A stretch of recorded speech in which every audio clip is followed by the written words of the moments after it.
pats raksta grāmatu. Es nezinu, vai tu viņas pabeidzis vai ne, tu pat biji Ventspilī tur un Jā. Kā tev iet ar to lietu? Nu, grāmatu ir jāpabeidz. Un to pabeigt ir daudz grūtāk nekā pabeigt vienu rakstu. Jo grāmatas ir daudzkārt lielākas darbs nekā raksti. Nu, un tagad man palicis noslēguma posms, it kā viss ir uzrakstīts, bet tur ir jāsakārt un jāsastruktūrē un tā tālāk. Bet es ar to visu esmu ņēmies jau pusotru gadu, un man tas materiāls ir līdz kaklam. Es vairs nespēju ar to vispār neko darīt. Par ko tā grāmata ir vispār? Grāmata ir par rock'n'rollu, manu dzīvi. Par manu dzīvi un rock'n'rollu. Tur ir kaut kas iz Latvijas, ne tikai Latvijas roka vēstures, bet tas nav tās dokumentāls materiāls, kurš pretendē uz visaptverošu stāstu par visu, kas ir bijis. Tur varēs piesieties. Kāpēc tur par to nav uzrakstīts, kas arī bijis nozīmīgs un svarīgs un tā tālāk.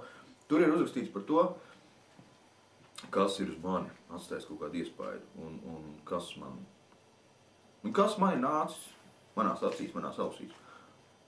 Vai tad, kad tā grāmata iznāca? Ko es esmu izjūtis uz savas ādas.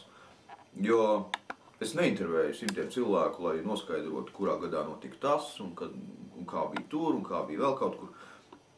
Tie cilvēki, kur zina par lietām vairāk, kuras man ir paslīdējušas garām, viņiem jāraksta pašiem savus atmiņas stāstus par to. Un viņi to izdarīs vislabāk, nevis es atreferēšu viņu stāstus un tagad kaut ko tur. Tāpēc es caur savu pieredzi to visu. Tad, kad tā grāmata iznāks mūzikas pasaulē, nebūs līdzīgs efekts, tā kā, kad iznāca tiesāšanās kā ķēķis vai kā viņi tur saucās tā Lato lapsas grāmata. Nebūs līdzīgs efekts mūzikas pasaulē, kad būs cilvēki, kuri būs neapmierināti, šokēti tādā garā. Iespējams. Tur ir vairākas vietas, kuras tiešām varētu izraisīt vai tiesāšanos vai vismaz cilvēku neapmierinātību vai vēlēšanos iesismu pa purnu. Bet tas ir labi. Nē, tas ir labi, ka tas to izraisīs, bet mēs nepieļausim līdz notiek. Nē, ne par purnu, nē, bet tas ir labi, kad ir patiesība. Jā, tur ir patiesība, bet ja man kaut kādi cilvēki teiks, ka es esmu pārāk atklāti rakstījis un izpaudis lietas, kuras nedrīkstēja izpaust, es teikšu, ka visvairāk tajā grāmatā nomēlnojis un atklājis. Esmu pats sevi. Es neslēpu ne savus tur dzeršanas, ne savus tur tādas neveiksmes un šitādas neveiksmes. Es rakstu pilnīgi atklāti par sevi vispirmām kārtām. Un ja tas viens cilvēks tur vienā grāmatas rindkopā atradīs kaut ko, kas varētu mainīt visu cilvēku priekšstatu par viņu, tad es teikšu, klausoties, tad izlasot šo grāmatu par mani vispār tāds priekšstats būs, kad man vispār jākarās uzreiz. Runājot vēl par rakstīšanu, vai tu lasi, noteikti jau ka lasi, vismaz izriet kā, savu kolēģu, citu mūzikas žurnālistu vai kā mēs to saucam rakstus un kādi varbūt ir tavu komentāri par kaut kādām spilgtākajām personībām. Piemēram, Tomu Grēviņu vai to pašu Marčello vai leģendāro Sandri Rivanzoviču. Kā tev patīk citus tavu kolēģu darbs? Kā tu vērtē viņu profesionalitāti vispārējā? Es nevaru to izdarīt, novērtēt viņu profesionalitāti. Es gan nekad nelasu neko. Tāpēc, lai neietekmētos vai vienkārši nav laika? Gan nav laika, gan arī, lai neietekmētos.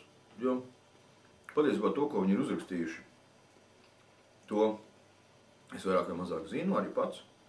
Tāpēc informāciju no tiem rakstiem es īpaši iegūt nevaru. Protams. Un dažreiz es palasos. Tā interesi pēc, lai redzētu, kā kurš kādā savā raksta. Un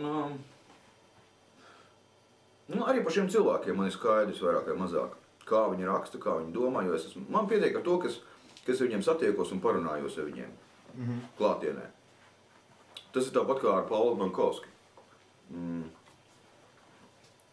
kura grāmatas es neesmu lasījis, jo man viņš liekas tik līdzīgi domāšana kā es pats. Ka ka es tur neiegūšu nekādu jaunu pārsteidzošu informāciju. Mani tur nekas nepārsteigs, teikšu tā. Kāpēc Uldis Rudaks? Es viņu ļoti cienu kā cilvēku, es viņu tiešām, man vienmēr viņu patīkami parunāties, bet man es neinteresanti lasīt, ko viņš raksta. Jo es viņu zinu, šo cilvēku zinu. Kāpēc tu neesi radio SVH DJs, piemēram, vai, es nezinu, kaut kādas televīzijas raidījumu vadītājs vai kaut kas tam līdzīgs? Kāpēc tu, es esmu pilnīgi pārliecināts, ka tev bijuši piedāvājumi. Kāpēc to nedara? Kāpēc tu raksti? Tieši piedāvājumi nav bijuši, ir bijušas kaut kādas runāšanas par to, ka kaut ko tādu varētu kaut ko darīt. Bet es neesmu pats tā īpaši brāvies uz to. Neesmu tā mētiecīgi uz to gājis, neesmu centies panākt, lai tas tā notiek. Man pagaidām pietiek ar to rakstīšanu. Es, tad, kad man ir vēlēšanās, aizēju radio nabā. Tev joprojām tā brīvā, tur joprojām tā brīvā fiška, ja? Tur nav pilnīgi brīvā fiška, tur ir tā, ka man ir noteikts laiks, man ir piekdiena no 10 līdz 12.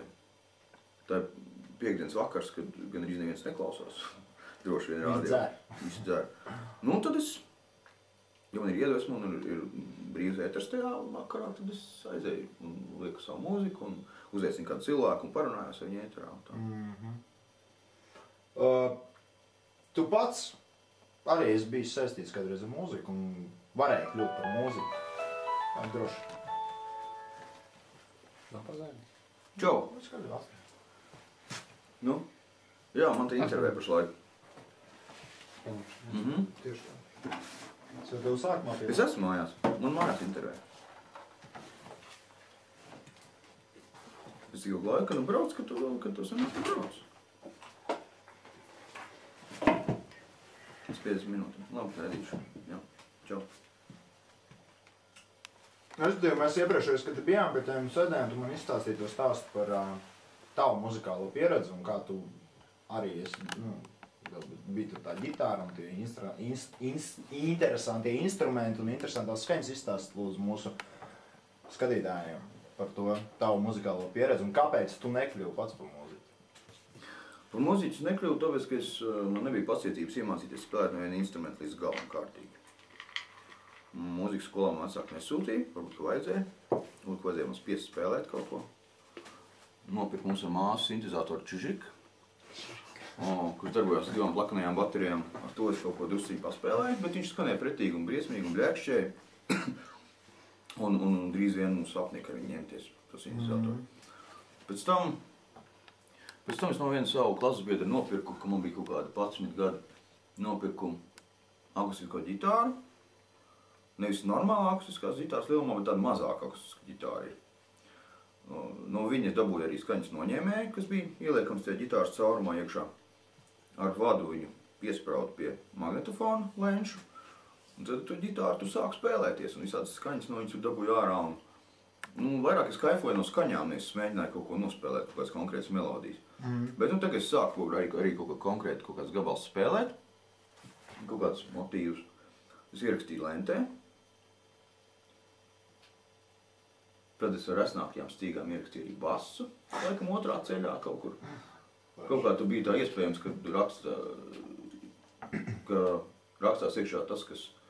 Kaut kāds tas magnetofons slēdz kopā, un tas pēc tam kasešu magnetofonā bija galējais variants ierakstīts kasetē, kur es pēc tam uzbļāvu pa virsu. Jā. Bass un ģitāra jau bija gatavs. Uzliec Baby Shambles no sākuma, tad mēs dzirdēsim kāds aptuveni izklausījās, jo tur bija tas bļāviens labs sākumā. Kaut kas tāds, ja? Varētu būt tā. Katrā ziņā dziesmas nosaukums un teksts bija Всюду пахнет говном, хорошо, что недавно. Dziesma radās tādā veidā, ka es biju ārā izstaigājis pa sūdiem, suņu laikam, atnācis mājās,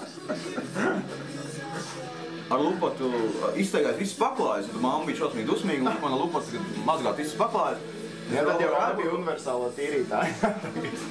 Rāpoju pa grīdu, ar lupotu berzē paklāju un pēkšņi ienāk un prātā dziesmu. Всюду пахнет говном, всюду пахнет говном, хорошо, что недавно. Tas ir, jā. Ideāli.